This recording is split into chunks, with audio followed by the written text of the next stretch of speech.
부모들을 위한 5가지 미래교육 코드.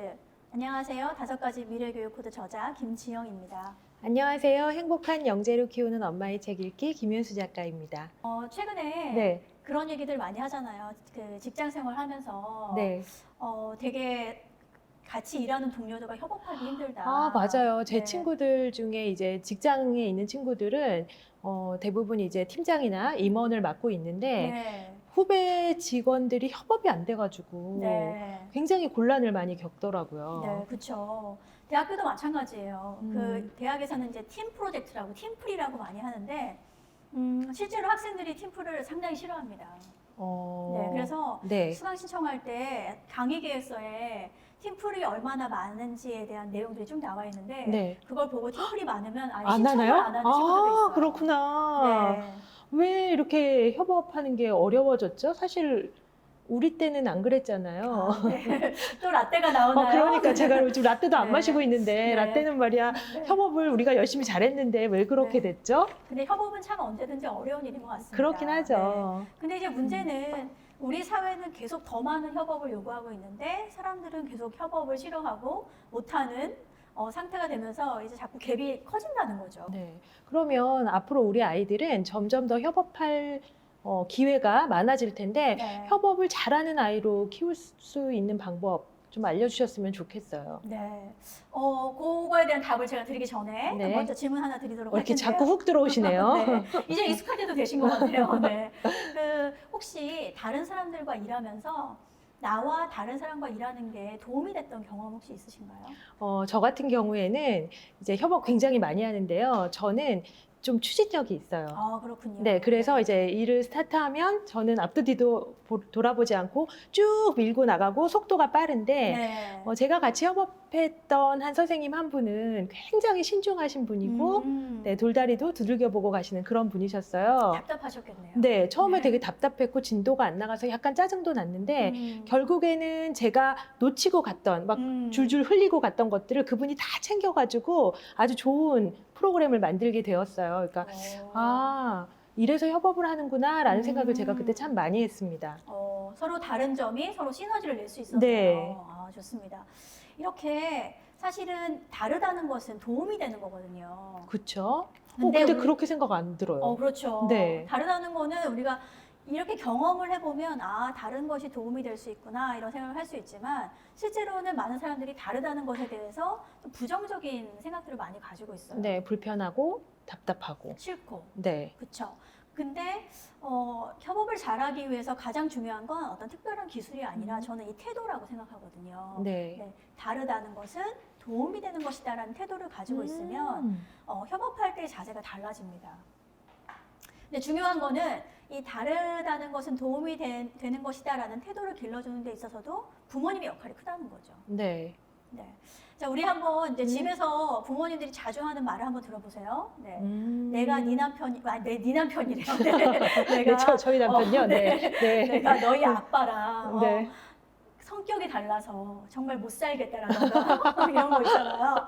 그러니까 우리는 흔히 다른 것은 자꾸 불편하고 싫은 것이다라는 그런 뉘앙스를 많이 아이들한테 풍기게 되거든요. 그러고 보니까 그렇네요. 네. 그래서 그런 얘기를 듣다 보면 아이들이 어떤 생각을 하게 될까요? 나랑 성격이 맞는 사람하고는 안 맞으니까 안 돼.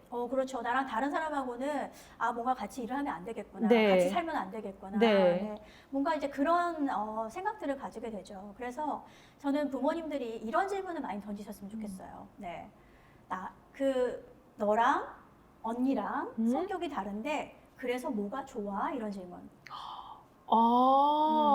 오늘 당장 집에 가서 해봐야 되겠어요. 왜냐면 보통 언니랑 너랑 이렇게 달라서 너가 불편한 점이 뭐야? 엄마가 도와줄게? 뭐 이런 얘기는 해봤어도 좋은 네. 점이 뭐야라고는 제가 물어본 적이 없네요. 그렇죠. 이렇게 질문 하나만 바꿔도 아이들이 좋은 점을 생각하게 됩니다. 네. 언니는 예를 들어서 꼼꼼하고 나는 꼼꼼하지 않은데 아까 뭐 도와준다라던가. 그래서 우리가 어렸을 때부터 이렇게 다르다는 건 불편한 게 아니라 도움이 되는 거야라는 태도를 가질 수 있도록 도와주는 게 저는 가장 중요한 부모님들이 해야 될 미션이라고 생각하고요. 네. 네. 그럼에도 불구하고 협업을 잘하는 사람들은 어떤 특정한 특징이 있는 것 같습니다. 제가 협업하면서 협업을 잘 하시는 분들 봤을 네. 때 어떤 특징이 있었나요? 일단 잘 들어줘요. 그럼요. 남의 네. 말을 잘 들어줘. 결국은 협업력은 소통력인 것 같아요. 네. 내 소통 중에서도 특히 민주적인 소통을 얼마나 잘하느냐 하는 게 중요한 것 같습니다. 네. 네. 민주적인 소통하니까 어떤 느낌이 드세요? 민주적인 소통, 이거, 우리 좀 가족들 사이에서도 해볼까? 뭐 이런 생각도 좀 드네요. 네, 네. 그러니까 민주적인 소통이라는 건 그런 거죠. 누군가 혼자 자기 의견을 강요하지 않고 그렇죠. 모든 사람, 모든 구성원이 의견을 내고 그것들을 잘 조율을 해서 어떤 해결 방안을 찾아가는 그런 방식인데요. 사실 집에서 이게 잘 이루어지지 않죠. 그러니까요. 네. 그래서 민주적 소통이 더 필요한 곳이 가정입니다. 네, 가정이네요. 맞습니다. 그래서 저는 가정에서 부모님들이 가족 회의를 좀 자주 해볼 거를 추천을 드려요. 네. 네. 혹시 가족 회의 해보신 적 있으실까요? 저희가 가족 회의를 잘 안 하는데 네. 중요한 일을 하긴 합니다. 중요한 일을 결정할 때 하셨군요. 네. 네. 저희가 그 아이들하고 이제 돈을 모아가지고 여행을 떠나게 됐는데요. 네. 지금까지는 계속 엄마 아빠가 벌어온 돈으로 여행을 갔잖아요. 네. 근데 아이들한테 회비를 받기 위해서 회의를 한번 했고요. 네. 회비를 받아서 13달 동안 돈을 모았는데 그러면 이제 아이들이 지분이 있잖아요. 지분이죠. 자기 돈이 그래서 들어갔으니까. 네, 그래서 여행지를 선정하는데 아이들의 의견을 굉장히 많이 반영했어요. 어쩔 수 없이 민주적 소통을 네, 하셨네요. 어쩔 수 없이 민주적 소통을 했지만 결과는 굉장히 좋았어요. 그랬을 것 같아요. 네. 그럼 아이들이 자기가 의견 내서 가고 싶은 곳도 정하고. 네. 그럼- 자료 조사도 아이들이 하고. 좋네요. 좋습니다. 아이들이 이런 경험을 집에서 해보는 게 상당히 중요합니다. 이런 것들을 해본 아이들이 나가서도 조금 더 그런 어떤 회의의 문화, 협업의 문화에서 리더십을 발휘할 수 있겠죠. 그래서 이 가족 회의하니까 뭐 상당히 어렵고 힘들 것 같은데 네. 아주 쉽게 해보실 수 있을 것 같아요. 예를 들어서 음? 요즘 집에서 이제 부모님과 아이들이 가장 자주 싸우는 이슈가 있죠. 그거야 뭐 네. 스마트폰이죠. 그렇죠. 네. 네. 스마트폰을 하루에 몇 번 볼 거냐. 네. 아이는 몇 시간을 보겠다. 엄마는 몇 시간만 봐라. 아빠는 또 몇 시간만 봐라. 그렇죠. 아빠는 아예 보지 말아라. 이렇게 네. 하기도 하고. 네. 근데 그런 거를 이렇게 실갱이를 하는 것이 아니라 회의로 한번 진행해 보시면 좋을 것 같아요. 그럴 때 근데 엄마가 엄마의 요구사항을 네. 다 내려놓고 해야 되겠어요. 그럼요. 회의를 한다는 건 아까 얘기한 것처럼 내가 들어주겠다는 얘기거든요. 네. 그래서 각자 구성원들의 모든 생각을 들어보고 가장 좋은 솔루션을 찾아보자라는 거기 때문에 그런 자세로 한번 회의를 해보시면 좋을 것 같고요. 네. 저 같은 경우에는 아주 단순한 문제, 예를 들어서 우리 주말에 뭐 할까? 오. 이런 걸 정할 때도 네, 가족 회의를 합니다. 정말 민주적인 집안이군요. 네, 그러니까 가족 회의라고 해서 아주 뭐 이렇게 어렵게 이렇게 다 모여 앉아서 무언가를 어려운 결정을 하는 것이 아니라 아주 가볍게 해보실 수 있어요. 그래서 예를 들어서 네. 요런 판 네. 하나 만드셔서 가족 구성원이 4명이다. 네, 그러면 각자 자기 칸에 내가 하고 싶은 일을 포스트잇에 이렇게 적어보는 거죠. 네. 네.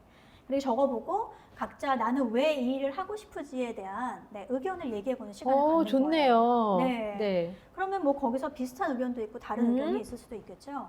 네. 그리고 무언가 우리가 결정을 하려고 할 때는 또 어떤 것들을 해볼 수 있냐면 우리 집에 보면 칭찬 스티커 같은 거 다 있으실 것 같아요. 네. 발표 스티커. 네, 네. 스티커 많죠. 네. 그래서 이 나온 의견 중에 가장 자기가 생각하기에 좋은 의견이라고 생각하는 것에 투표를 해라. 네, 투표를 해서 네. 그렇게 해서 어떤 문제 해결을 해보는 이런 경험들. 근데 단순한 것 같지만 아이들이 이런 경험을 해보는 거는 상당히 의미가 있을 것 같고요. 네. 이게 뭐 큰 거 아니라도 작은 것부터 시작한다니까 마음이 좀 놓이긴 하네요. 네. 그래서 아주 작은 것부터 해보셔도 돼요. 네. 네, 뭐 거창하게 생각하지 않고 아주 네. 간단한 거 해보면 좋겠다고 말씀하셔가지고 네. 집에 가서 바로 해볼 수 있을 것 네. 같아요. 어떤 주제가 떠오르셨나요, 혹시 오늘? 저는 네. 주말에 간식으로 뭘 먹을지 투표를 좀 아, 해보려고요. 그것도 엄마가 고민하는 게 항상 엄마의 고민거리인데 네. 함께 고민하면 좋을 것 같네요. 네.